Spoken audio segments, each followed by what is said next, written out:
This episode is brought to you by Americas Rehab Campus. Get on the road to recovery with the best rehab in beautiful Arizona. Dial 1-833-272-7342. That's 1-833-ARC-REHAB. Ladies and gentlemen, you are now tuned in to the ARCast.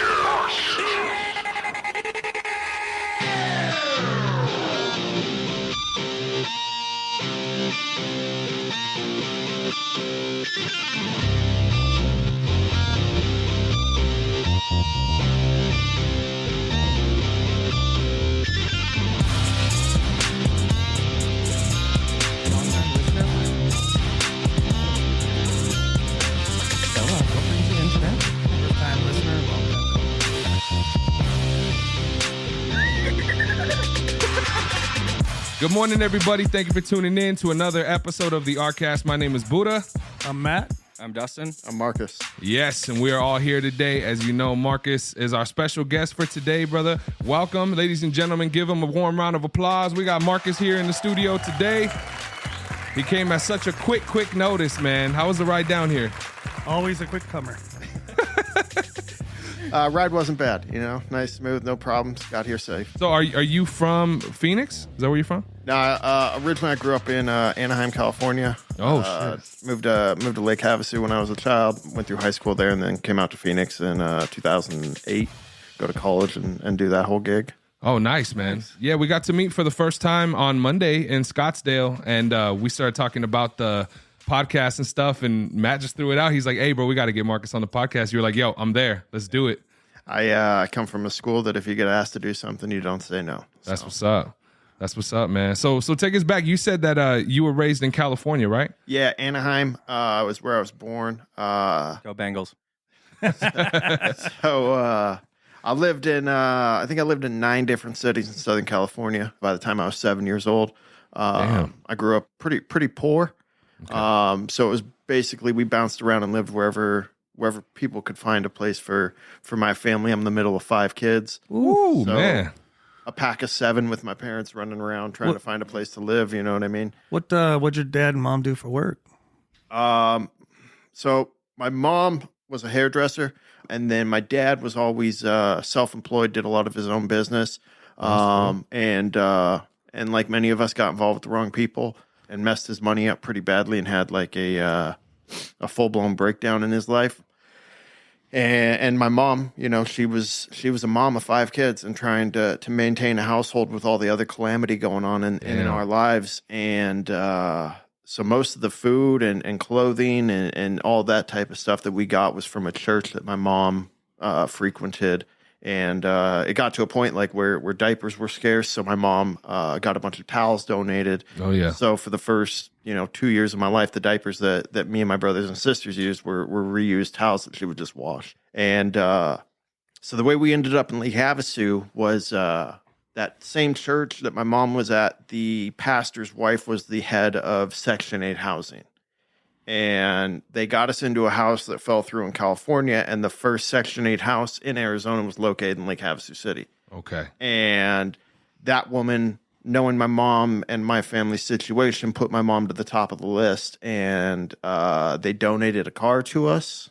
Wow. And 7 of us with whatever stuff we had, packed into a 5-seat car and drove out to Arizona. And that says a lot about the type of person your mom was too, for people to do those kinds of things. Yeah, my mom's as we've all had, butted heads with my mom here and there, but as I've gotten older and learned to learn and respect the things that she went through and what she held us down through. Yeah. As a kid, it's hard to recognize that type of thing, right? Yeah. My mom's kicked me out of the house more times than I can count, right? My mom's also not the type of woman that's okay with her son using any type of drugs or alcohol or anything like that. So she's also called the cops on me probably just as many times as she's kicked me out. Well, I mean, I'm sure that hurt her a lot. Yeah. Oh, yeah. That. Right. And I didn't realize all that as a child, right? Like as a 13-year-old kid, I just want to be left alone and be able to smoke my weed and get drunk on the weekends. And it's my life and I'm not hurting anybody. Right. Man. I got 2 daughters of my own now. And I realize that right. As you get into your depth of your addiction, you realize that it has a ripple effect, and it's not just you that you're affecting. It's your family, your community, your employer, everybody that you come into contact with is directly related and affected by the decisions that we all make, right? Oh yeah. And we don't think that when we're using. No, it's it's like, hey, I'm just hurting myself. Like, what the fuck are you doing? Like, why do you have a problem with it? It's we're selfish and self-centered by our nature, right? Yeah. It's hard for me to seriously consider the harm that I'm doing to other people when I'm so self-focused and so self-absorbed. Yeah. Well, I had a question real quick, man, just before Jump we in go whenever into it. you want. So I know you said that you had siblings. You had brothers and sisters? Correct. I got a older brother, older sister, younger brother, and younger sister. Oh, damn, it's pretty even across. Yeah, I'm smack dab in the middle. You know? That's great. He's both. Yeah, man. Hey, so when your mom, are they still together? My mom and my dad? Yeah. No. So my mom and my dad divorced, I think 2003. Okay, so this is before you guys moved to Arizona. No, they got it. So we moved into a Section 8 house in Arizona. Things kind of turned around. My mom started working for the school system. My dad got back into managing and owner operating some gas stations. Oh, wow. Some things started turning around. And they had the opportunity they were presented the opportunity to purchase that Section 8 house, right? Nice. So that was the house that I grew up in. And then shortly thereafter, they sat us all down and said, hey, we're getting a divorce. Wow.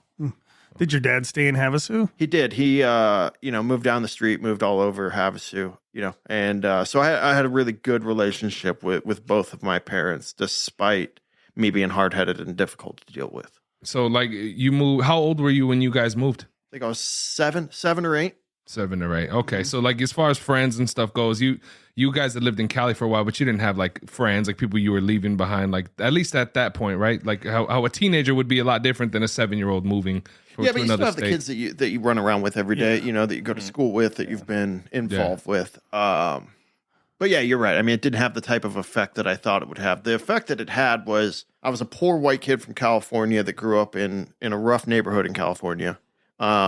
And moved to Lake Havasu, which is a predominantly white town, right? And a very wealthy town at that, right? Mm-hmm. So Yeah.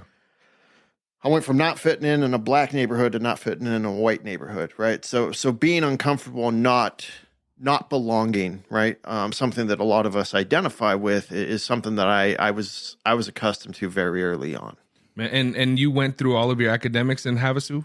I did, yeah. Second grade till I got kicked out of high school, got my GED, and did all that. But yeah. Okay. And was there any using in your household before you got into it?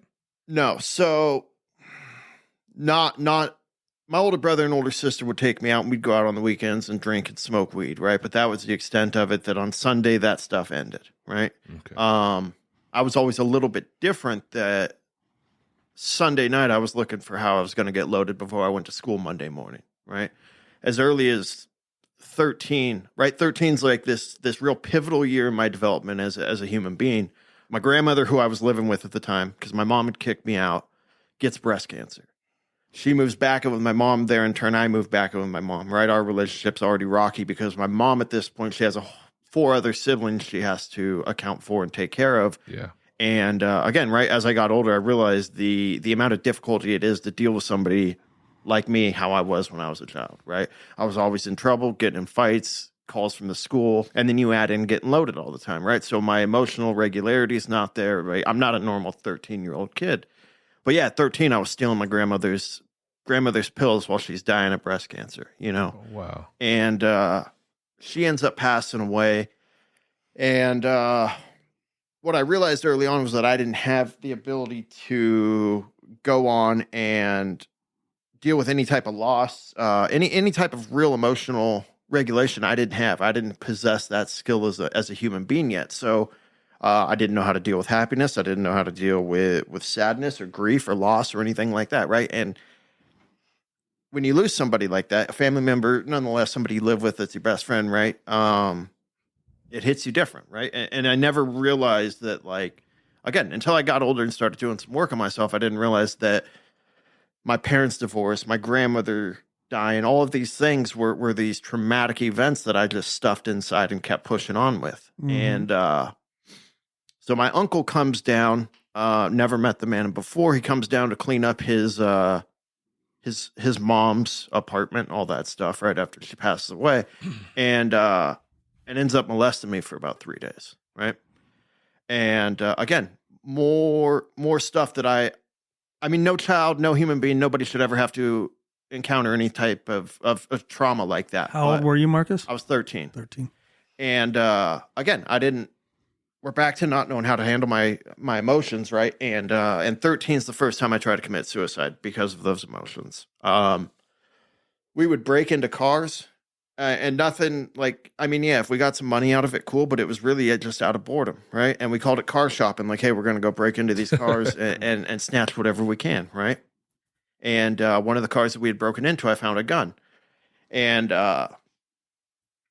number one, I didn't know if anybody would believe me if I told them. And number two, I didn't know how to tell them, right? I didn't know how to stomach it. I thought like when something like that happens at that age, right? Your sexuality comes into question, right? Mm-hmm. Everything about your whole persona starts to become a mystery to yourself. And I walked home and or went home and went into my room, grabbed that gun, put the gun in my mouth, pulled the trigger, and the bullet didn't go off. Wow. Again, things I learned about myself at that age, right? I was arrogant, I was hard-headed, I was stubborn, all of these things, right? So instead of looking at that as like, I'm supposed to be here, this is my purpose, right? I'm not ready to go yet. I looked at it as like some false sense of arrogance and bravado and said, even a gun can't kill me, right? And I carried that bullet around for me for years thinking it was like this badge of honor, right? Shortly after the gun didn't go off, my mom walked in, saw me standing there, whatever. We had our cry. I told her what I was going through. I didn't tell her that I had gotten molested. I didn't tell her any of that. She just knew my son's hurting, right? And did she know that you tried to take your life? Yeah, the gun was still in my hand. Okay. And she called my father, who, like, whatever he was doing, dropped everything, got over to the house. And after a long conversation, they were able to not forcefully take. I gave them the gun, right? But I was still very, very angry that like my plan didn't work out, right? And that was an emotion that I would learn to identify with very frequently, was that my plans didn't work out. You know, in Lake Havasu, there's no type of behavioral health service. There's nothing, right? Even to this day and age, with as prevalent as it is, they still struggle with resources for people that are struggling. And so she took me to the police station, right? And the cops didn't know what to do, so they made some phone calls. And there was a place up here, Banner Behavioral, it's Banner Thunderbird, that had an adolescent unit. And they said, yeah, we could take him. You guys just need to get him up here. And so my dad threw me in my car, and we drove up here. And I spent 10 days in their adolescent unit, right? Again, didn't tell anybody anything that had happened. Just, you know, hey, I've been getting high, and I wanted to kill myself, right? Things aren't going well. And what happened was, for 10 days, I had these psychologists and doctors tell me that I was too young and too smart to take my own life, right? There was really no therapy. There was no solution. There was no advice. It was just that, where I did some workbooks and they put me on Wellbutrin and sent me home after 10 days. So like a reverse psychology type of thing. Like, you didn't mean, like, you're too smart for that shit. Is that what you mean? To a point, I think at that age, you know, again, this is 20 years ago, you know, and I don't know if they understood the severity of like depression. And do you think also, though, if you would have came out and said, these are the things that I'm going through, especially the molestation stuff, that then they could have had maybe a little bit more of a tool to break down? Sure. Knowing what I know now, the more honest and upfront you are, the more chance you give professionals a chance to help you. Exactly.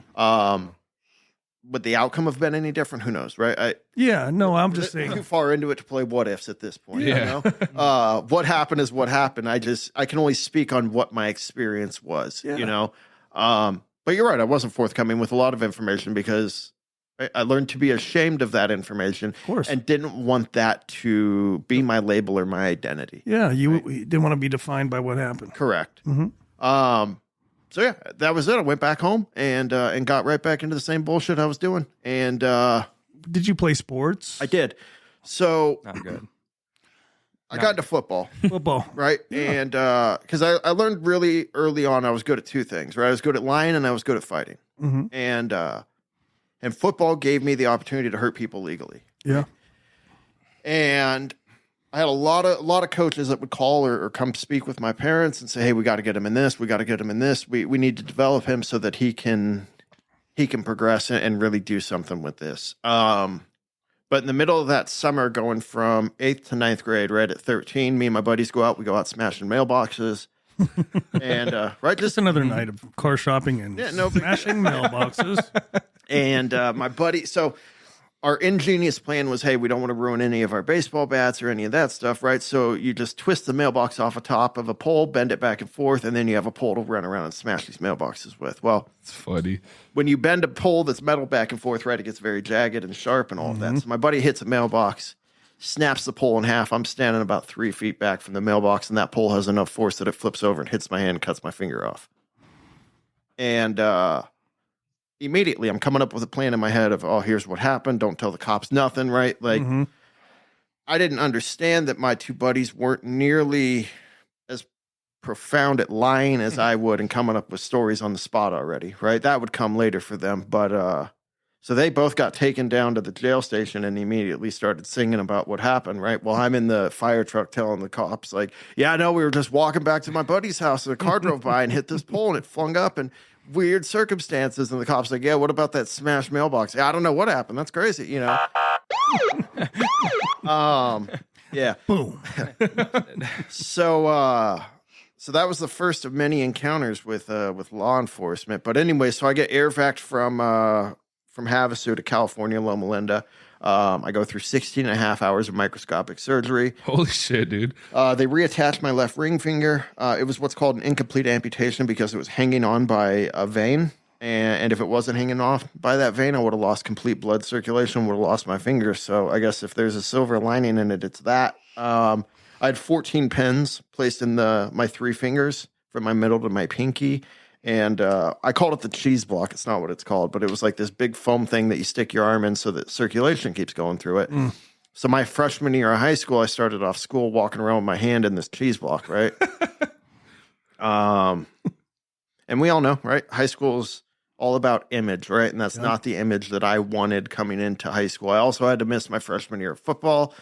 Yeah, but the one good thing that came out of that is they started prescribing me Oxycontin, right? And all the other drugs were cool, coke and weed and all of those things were what they were, right? But when those opiates first hit my system, it was that first sense of I've arrived. That's I'm home. crazy. I know who I am, right? All the things that have happened to me in my life don't matter anymore, right? This is who I am. And suddenly I was cool enough and I talked good and I dressed okay and the amount of money my family had didn't matter anymore. It was a cure-all temporarily for all of the insecurities that had developed over my life. Damn. All right. So my next question is, like you said, when you were about 13 at this time, right? Correct, yeah. So up until that point, you said that you guys would smoke weed on the weekends. You were always looking for some other way to get loaded up. You were drinking. But then when you said that you were stealing your grandmother's medications and stuff, what made you start doing like those types of things? Because that seems like a step up from the weed and the drinking. You know what I mean? I don't know. My buddy at school was like, oh, what color pills does your grandma have, right? Oh, shit. And when I say I was stealing pills, right? So my grandma, I didn't know that they had time release on them or anything like that. I didn't know anything, right? I was foreign to how to properly administer drugs to myself to get loaded on. Right? It was word of mouth from my buddy's brother at school. Hey, get these pills and we can take them, right? So Word of mouth. It's funny. it was a really, really terrible experience. You'll be So fine, bro. I'm in 8th grade and a buddy of mine that his older brother is the one that said, hey, grab these colored pills, right? I don't know if I grabbed the right. I don't even know what we took to this day, right? So I show up to 8th grade. My buddy and I both eat a handful of pills, and we make it till about 3rd period, and we're both in the nurse's office puking our brains out, right? We live less than a block from each other, right? Yeah. And again, my mom's already hypersensitive to the fact that I'm smoking weed and drinking and right. So like anytime I'm sick, She's attributing to she's drug wondering, use. right? Yeah.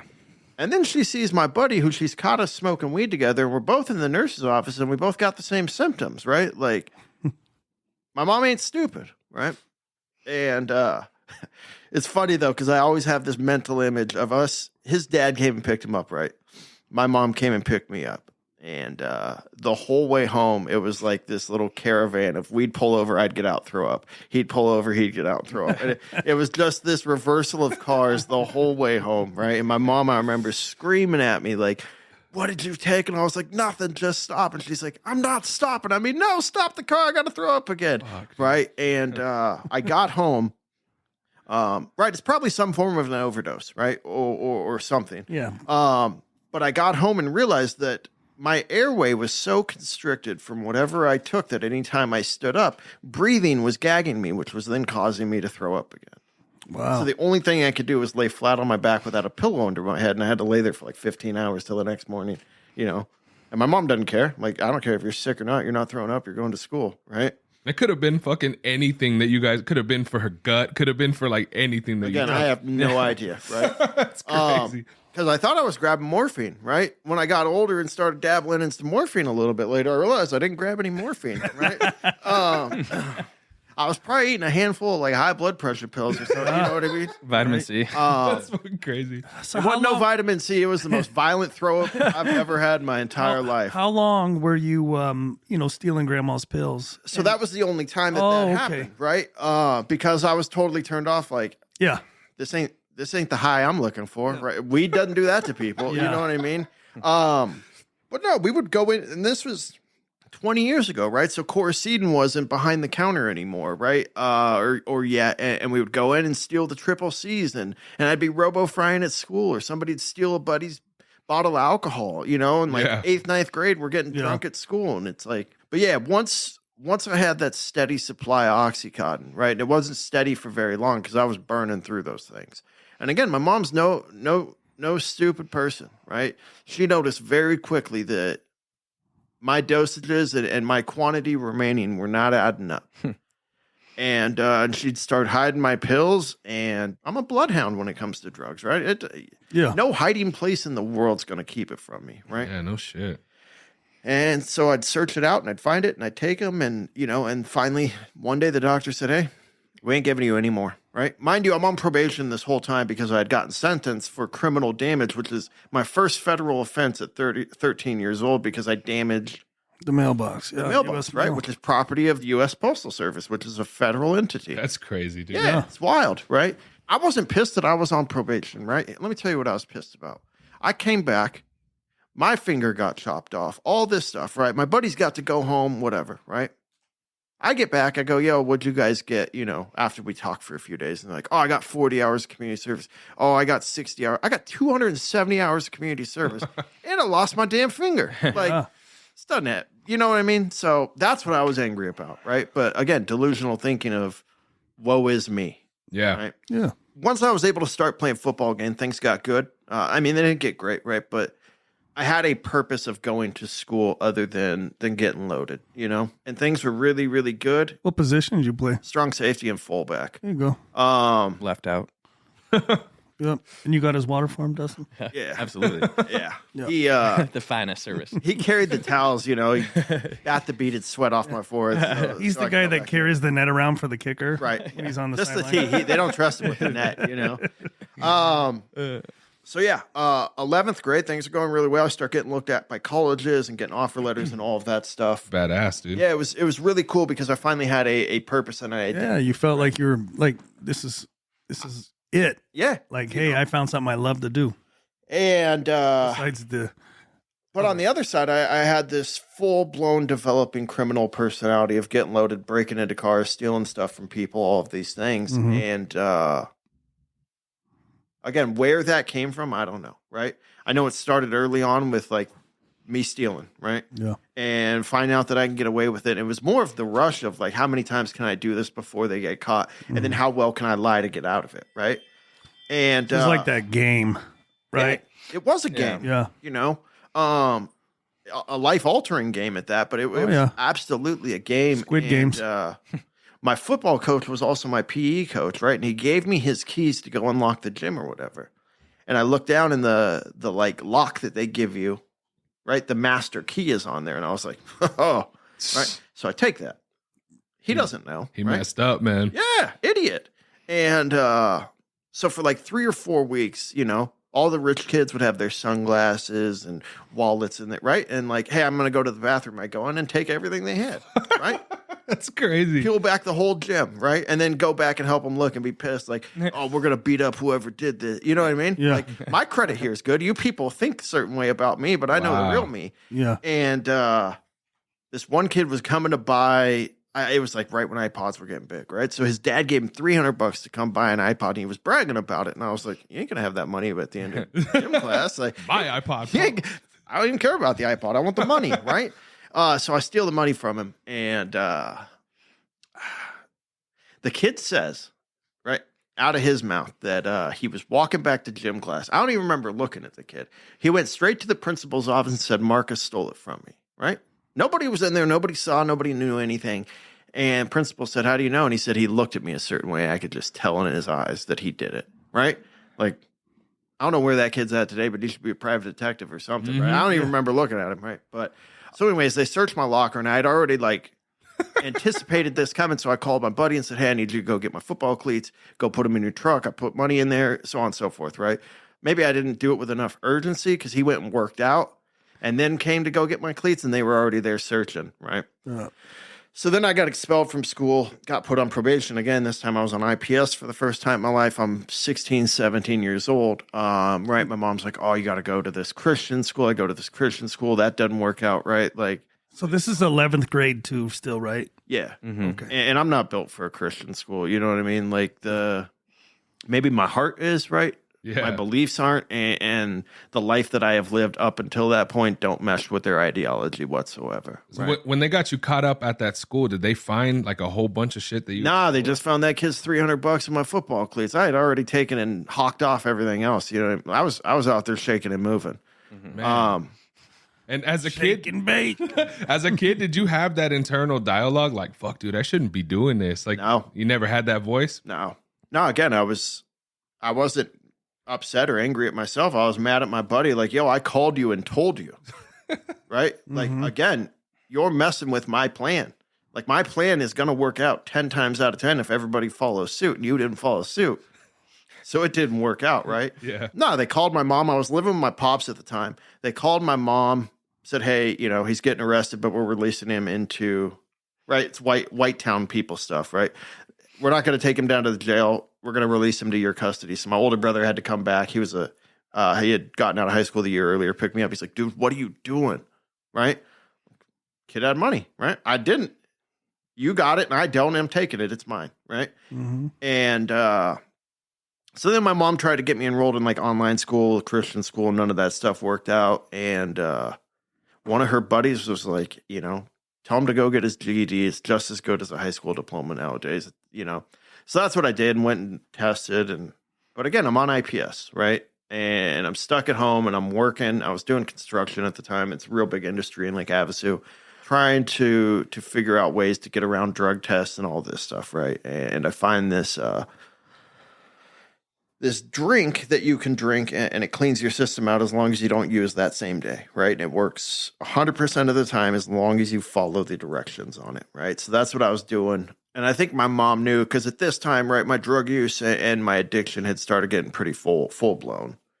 And so at 17, I'm supposed to be at work, right? You're on IPS. You got to be where you say you're going to be, what's on your schedule, or it's a violation. And a lot of my story in my life ends with me just saying, fuck it, right?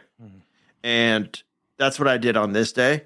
My buddies were going out on the lake. We were going down to the beach. Like, I ain't going to make sandwiches at Shalotsky's. I'm going to get drunk, right? Yeah. So that's what I do. I end up getting in a fight with this kid. The way the fight started is he was super drunk, whatever, said something, and he had a big old ring on, and I was going to walk away, right? Like, I've known this kid for 10 years. It ain't that serious. I'm out here to have a good time. And he sucker punches me, right? I didn't know it at the time, but he split my top lip open because this ring just filleted my top lip, right?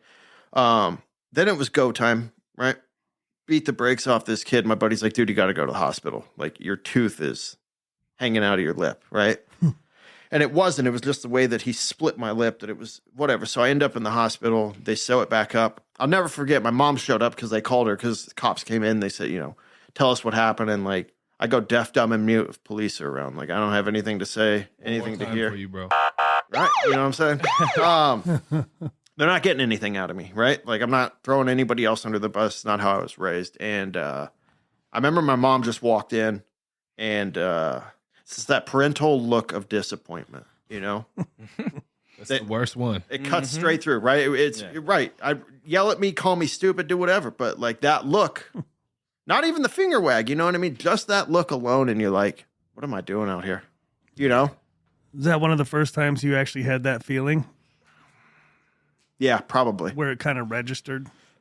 Yeah, hey, man. That when I was on the airplane to go get my finger taken care of, so 4 years before that. But yeah, it was a very seldom feeling of like, God, what am I doing? Yeah. And they sent me home. I went home. One of my buddies picked me up later that night, like 11:30. I snuck out, spent all night getting loaded with him, snorting pills, doing all that stuff. And like 6:30 in the morning, I wake up to 2 police officers and my probation officer kicking my bed, right? And so my mom had set this all up, right? I guess my PO was the first person my mom called when she left that hospital, right? And my mom's thing has always been, if I can get him locked up, he's not going to kill himself, right? If he has people to watch him in jail, he'll be safe, and I don't have to get that phone call, right? As a child, I took that as a violation of our agreement as mother and child, right? We didn't have any damn agreement. You got to sign it. But you know what I'm saying? Like, you're calling the cops on me, right? Like, I took that personally and I held it against her when in reality, like, She's trying to help. what else is she supposed to do? Yeah. She's got no resources. She lives in a town with no help. She's not super financially well off, right? She can't send me to the Meadows or Hazleton or one of these places, right? Like, what options does she have at that point, right? And when we sit there and we look at it, we're at that point, it's like we don't see that that's coming out of extreme love and like being backed into that corner. And what else am I going to be able to do? We take it as a fuck you. Like, don't give a shit about you in all reality. This is like killing your mom on the inside. Absolutely. So much like worry and being scared and all that stuff. And yeah, they look at it as like you said, if at least I know he's locked up, that he's safe, and we take it completely different. But as a 17-year-old, it's hard to formulate and comprehend an idea like that, especially right? when we're loaded. Yeah. So I go to they transport you up to Kingman, right? It's where like the juvenile detention prison, whatever, right? And my PO, I'm sitting in there, and mind you, I've been going hard on these OCs at this point, and first night in there, it's probably a couple things, right? It's my first time actually sitting in a jail cell, going through withdrawals for the first time ever, and and that culture shock of this is where my choices have got me, right?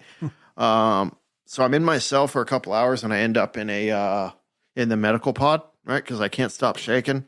I'll never forget. There was this older nurse that came in, right? Very, very sweet lady, giving me ice chips and like rubbing my head because she knew I was going through it, right?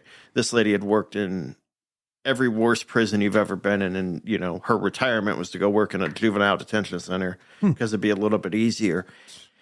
And as my withdrawals got worse, I'll never forget this woman looking at me and going, "You have the worst symptoms I've seen in all of my years, except for one man, and he was an alcoholic that ended up having a seizure and dying." Right?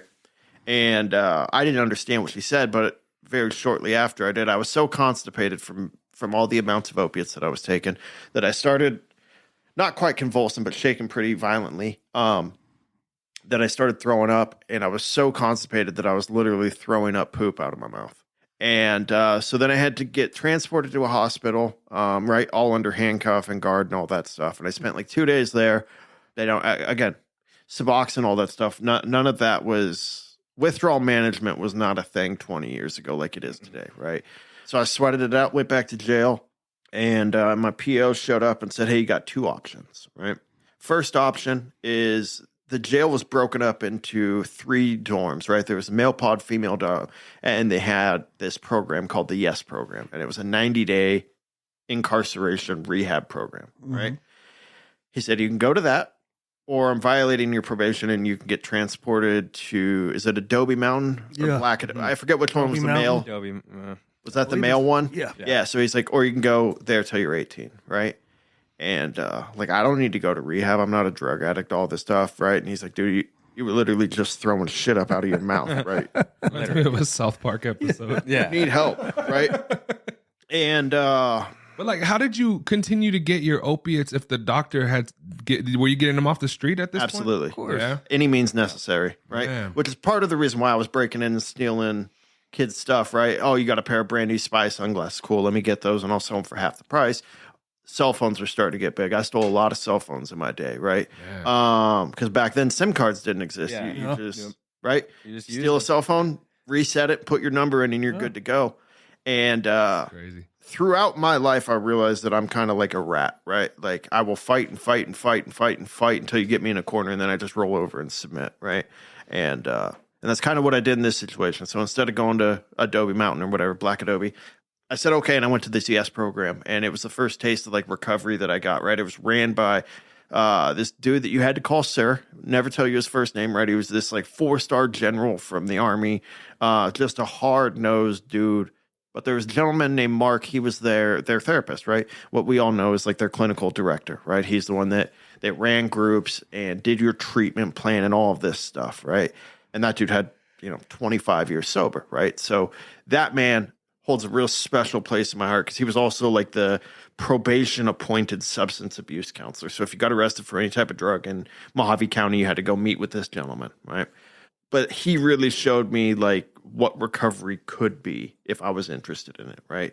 Granted, I wasn't. Got out of that program, went on vacation with my family. It was the first real family vacation we went on, right? We went to Washington, D.C. Things were good, but I wasn't quite 18 yet, right? This was in July, and I didn't turn 18 till October. And so I came back. I was still on probation. A buddy of mine said, you should try and get into the military, get out of this place. I tried. We had just started going to war, right? 2006, 2007, whenever it was, right? So things were getting pretty heavy, and my mom wouldn't sign the paperwork, right? And whatever, her and I got into it again. She kicked me out. I lived on a buddy's couch for like 2 months, and then I moved up here to move in with my sister at 18 years old with a bag full of clothes and really nothing else to go off of, Wow. This is when you started going to college too, right? Yeah. So again, right, like I've always been pretty well off academically if I ever apply myself. While I was in that program, they made me take an SAT test. They made me take a aptitude test, an IQ test, all of these things. And when I had gotten out, my mom and I had started the application process to get into college and all that, right? And I got accepted into ASU. Moved up here with my sister, started working some dead-end job, but going to school as well. And if you have any type of unresolved behavioral or addiction issues, right, college is not the place to try and foster any type of recovery out of that. Like, all it's going to do at that point is promote, right? College is good for promoting whatever type of direction your life is currently already in. And mine was going downhill very quickly, and it promoted the hell out of that. Wow. So how long did you attend ASU? A year and a half, maybe. A lot of community college and stuff after that. Yeah. Was there a general direction you were looking at going in school, like to like job wise, or were you just taking all the basic classes? Yeah, basic stuff, some business here and you there. had no right? idea what you wanted to do. No, because I had no idea who I was. No idea the things that I like. No idea anything. Right? I had no identity whatsoever. I knew that I liked getting loaded. Car shopping, smashing. Yep. And I like fighting, and they don't offer too many degrees for any of that stuff. Right? We'd all have those degrees. It's underwater basket, we think. Looking back, maybe I should have got into pharmaceuticals, but I mean, we were. Street pharmacist, So anyways, right, back in the day, Craigslist wasn't the monstrosity it is now, right? And if you were in college... Good word for that, by the way. I was just saying because it is the monstrosity. He's used quite a few big fucking words. And I mean, hooray! I like it. Look, I'm well spoken. My apartment smells of rich mahogany, and I have many leather bound books. But back then it was cool. Like you could go on and actually find good roommates. And so me and my brother needed a place. Right, our lease had ran out. We started doing the whole Craigslist search, and college kids used to use it prevalently to advertise, "Hey, we got rooms open," right? And that's what we found this house, and we show up, to go tour this house, and this knucklehead Dustin answers the door. Kid Wasn't my house. Doesn't even live there, right? No. But we walk in, and it's like a Wednesday, and we had just gotten off work, and everybody's there partying and drinking. Me and Jordan like, yeah, this is it, right? So whatever. We're like, hey, we're moving in Monday. You know what I mean? At this point, like school was out of the question, right? School cut into what I like to call good getting high time. So it was go to work so I could afford to get high, and then after that, it was day, night, weekend, didn't matter, right? Yeah, so I mean that's pretty much how the next few years go. Just working and getting loaded and progressing, and right, they stopped making OxyContin because they found out it was addictive. They found out. Hey, they found out the pharmaceutical industry lied to promote a product, which has never happened in the history. So never. And then it kind of transitioned to like Percocet 30s, right? Blues that you see now that fentanyl tries to replicate, right? That's what they're replicating. And then those were hard to come by. And what about like the risk? Was like back then, was there risk of getting shit off the street like that, like there is now? Not at all. Right. So I don't think, and we can get into that, but I don't think that risk really began at the level it's at now till 5-6 years ago. Back then, you knew what you were buying, you knew it was good, and like here's the risk that you ran. If you were buying pills, there was no risk whatsoever. If you were buying heroin, you might get some Coca-Cola or some brown sugar, but that's the risk you were going to get. You weren't going to shoot some stuff that was going to kill you immediately. And that's the transition that everybody made, right? Like we all have these lines in the sand of I'm never going to do this and I'm never going to do this. And, and heroin was that line in my sand, right? Like I can do pills all day long, but I'm not doing heroin. But how long did you do heroin for now? I hadn't started, right? No, I just meant in the drug career because we tell ourselves we're not going to do something. So it's funny because I'll never do heroin. And 10 you years? ended up using heroin for 10 years. Yeah. I mean, I told myself a lot of things I'd never do, and like be friends with Dustin. Well, the thing is you can just cover up those lines. You know what I mean? You learn. Oh, yeah. I mean, that's with anyone, I think. You know what I mean? Because I had those lines. And then you just, get to that point and you're like, okay, maybe I'll just scratch this line out and move just a little bit further. Yeah. Exactly. and like, no, I don't know. No, can you tell me, Matt? I was just acting like Dustin for a second. I mean, he's like more than I say one thing on the goddamn thing and I get fucking shot down, dude. So I remember I was at a buddy's house and I don't need this. He was normally who I got pills from. Dustin? No. Oh, shit. Another buddy, and I show up and I'm like, I'm fresh out, right? But I got this. He didn't get there yet, right? Oh, I noticed that he was like, hey, I'm gonna be out for a couple days, right? Nobody knew that this like drought was about to happen, right? That these pills were going to be impossible to find. And I mean, this kid's snorting 1030s a day like I am. Like, how are you not sick? You know? So I walk out of his room and I come back in. I'm like, how are you not kicking? Like, I feel like death. And he's like, oh, I've been smoking black, right? And I didn't know what black was. And he's like, yeah, I'm smoking heroin. I'm like, no, I can't do that, right? I might have made it 2 or 3 steps out of his room and thought, you know what? Let me try it. One time ain't gonna hurt. I'm gonna do it for 3 days until I can get well on these pills. Dewey, you don't want this. That's what that shit reminds me of. No, those people didn't exist in my circle.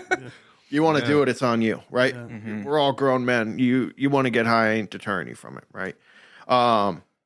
And like theoretically, like hypothetically and realistically, I sat in the kid's room for like 3 months smoking trays of heroin. You know, he was like, "Fuck." This guy moved in. Should have not off. Did that line change from like, all right, I'm just not gonna inject this shit, like because you're smoking it? Yeah, absolutely. Yeah, I'm not gonna use needles. That's not who I am. I guess I've been told that I have a very enigmatic personality, right? People are drawn to me, and this one dude, rest in peace. He's passed away now, but this guy was moving copious amounts of weed. I mean, 150 pounds a week. Jeez. And dude saw something in me that he wanted to take me under his wing, right? And that was a really, really profitable and good relationship for about 18 months until it wasn't, right? And throughout this time, I had a house, a 3-bedroom house by myself that I was growing weed in, and I was flush, and I had a car, and so there was no room for relationships? Like, were the people that you dating at that time, were they enabling you, or did they know about your addiction? no, I hit it very, very well. And the way I'll say it is that when I was smoking heroin and meth and all of these things, that I was able to keep it corralled, right? And matter of fact, I think I was at Dustin's house. He had already started, becoming an IV user. And I think one day I was like, all right, dude, you got to hit me, right? Like, I got to see what's going on. And after that, it was game on. The wheels fell off very, very quickly after. Crazy, man. Yeah, I lost everything quickly. And my mindset is a survivalist mindset that if I don't have it and you do, I'm going to take it, right? And if you can stop me, good for you. But if you can, it's get down or lay down, right? And the man that had literally like given me everything, right? Hey, here's my connects. Here's all of this. Here's a grow operation. Here's a car. Here's like the dude put me on his back, right?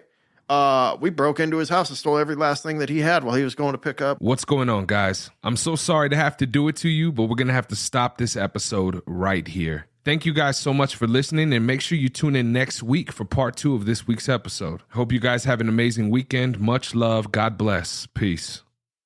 What's going on, everybody? This is Buddha from the ARCast, and I just wanted to thank you for checking out this week's episode. It means a lot, and if you could share it with a friend or a loved one, somebody in need in recovery, or maybe somebody who just needs that little bit of extra positivity in their life, we'd greatly appreciate it. If you would like to join us here on the ARCast, either in the studio live or online, hit us up. The links are down in the show notes of this episode, and on there, you can find direct links to our main website here at Americas Rehab Campus and all of our social media platforms. Follow us. We keep the posts positive and motivational, focused on recovery, health, and wellness. As you know, in this modern day and age, we need as much love as possible, y'all. And as always, if you or somebody you know is in need of substance abuse treatment, please don't hesitate to give us a call. We're open 24 hours a day, and our direct phone number is 1-833-272-7342. Once again, that phone number is 1-833-272-7342. I hope you all have a beautiful rest of your day. Much love and God bless.